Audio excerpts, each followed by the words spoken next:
اختر موږ په کوم کیفیت باندې وکړي شو دغه شنبه کې څو تکبیرونه پکار دي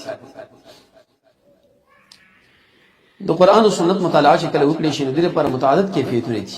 یو څو ځان سره یاد ساتي اول و تکبیره په اول رکعت کې پنځه تکبیره په دویم کې خدای دوړ تکبیرونه و د قرأت مخکې لوستل کیږي امام ابو داود رحمه الله په دې باندې مثلا روایت ذکر کړی دی اول جلد 214 ابن ماجه اول جلد 300 مصدر د حاکم اول جلد 298 امام بهقي دریم جلد 208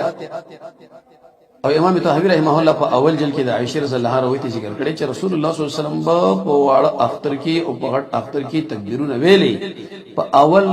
رکعت کې و تکبیره او په دویم کې پنځه د امام بخاری امام ابو داود رحمه الله په روایت کې دي چې برغه شو تکبیرته رکوعی مخکې دا غیر د اغدو تکبیرونه د رکوعونه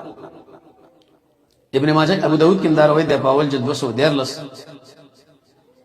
ابن ابي شيبه روایت ذکر کړی دی په دویم جلد 215 امام بهقي په دریم جلد 288 باندې او امام محمد رحمه الله په موطا اول جلد یوصل وصل کې امام طحاوی په دویم جلد 399 کې ابن ابي شيبه په دویم جلد یوصل 3 امام بهقي په دریم جلد 209 ابن عباس رحمه الله هم سره ذکر کړی روایت دویم کیفیت امام طحاوی ذکر کړی دی په څلورم جلد 215 کې او البانی رحمه الله په صحیح شپږم جلد د حدیث نمبر د 1259 د حدیث رقم دی 2990 هغه کیفیت په پاجي مقام کې ذکر کړی دی چې نبی کریم علیه الصلاه والسلام څلور تکبیره کړې دي په جنازه کې نو دغه شان څلور تکبیره وکړي په اختر کې څه معنا وي صلی الله بنا النبي نبی کریم صلی الله علیه وسلم په مونږ باندې منځو کې د اختر فکبر اربعا اکبر اربعا څلور ویلې ثم اقبل علی نبی وجه به رسول الله صلی الله علیه وسلم هم باندې مخ راوړ او ګرځاو چې کله سلام وګرځاو او به ویلې معنا دا چې لکه څنګه چې د جنازې تکبیرونه کیږي په ما کیفیت باندې دامو کوي او هغه خپل ګوته مبارکه راجمع کړه بازي د باندې سره معنا دا چې د جنازې او د اختر کم کیفیت دي کم تکبیرونه دي ا تکبیرونه ذکر کړل چې بری ترتیب یې دا وشي اې دې پرم ډېر مستدلات دي لکه مخکې موږ د البانی رحمه الله صحیح ذکر کړه مسند عبدالرزاق شپږ زره 15600 ته کې د سفیان ثوری او غدا ابو اسحاق نقل کې غدا القمنه وګدا خبره ذکر کړه د عبد الله بن مسعود نه و اغا سلور تکبیر وکړه قبل القراءه ثم كبر فركع به تکبیر وکړو کې وکړه او په دویم کې يقرأ فاذا فرغ چې کومه خو فارغ شنو كبر اربعا به تکبیر سلور وکړه او ثم ركع به رکوع وکړه در صحابه عمل ظاهر دا چې بده کې توقیف دي ابن ابي شيبه په دویم جلد یوسل دریویا امام طحاوی په سلورم جلد 398 کې البانی رحمه الله په صحیح شپږم جلد 201 کې سلسله شپږم جلد او دغه شان ابن ابي شيبه په دویم جلد یوصل 2 کې امام بهقي په دریم جلد 209 کې دریم کیفیت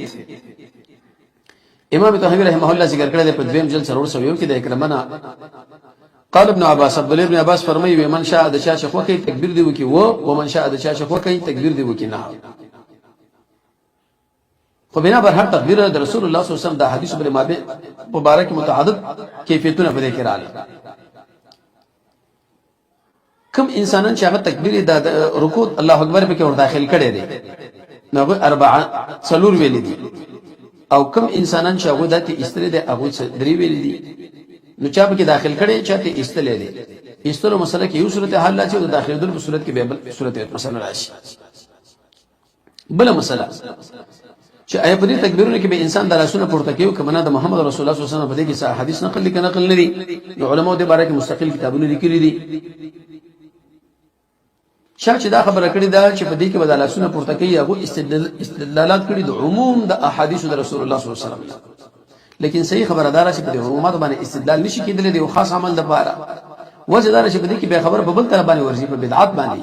قول راځي په دې کې دا چې انسان کله تکبیر کوي لاس پورته کوي نه تر څو د رسول الله صلی الله علیه وسلم د احادیث سره موږ تاسو وقوف ودرېګو مبارک پوری شه په مرعات کې دا خبره ذکر کړې ده پنځم جلد 50 نمبر صفحه والحق انه ليس في رفع اليدين مع تكبيرات العيدين حديث صريح مرفوع وی حق خبره دادا چې په باب د رفع اليدين کې د اختر تکبیرونو کې د رسول الله صلی الله علیه وسلم احادیث شرط موجود نه لري نه مرفوع نه قوي نه ضعیف او کوم خلکو چې استدلال کړي دی هغه د عموم د احادیث استدلال کړي دي او د مطلق احادیث استدلال کړي دي. قول راځي په کې اول شو. بل مسله دا چې دا تکبیر د سړي نه په ساون پاتې شي اې دې لپاره سجده کوي کبه نه کوي. قول راځي دا چې او سجده به کوي. رسول الله صلی الله علیه وسلم فرمایي فمن زاده چې منځ کې زیاتواله وکي او نقص یا نقصان وکي دو سجدي دی وکي. په دې حال چې د انس امام مسلم دروي ذکر کړی دی په اول جلد 219 دلته دې سړي په دې منځ کې کمبود کړي.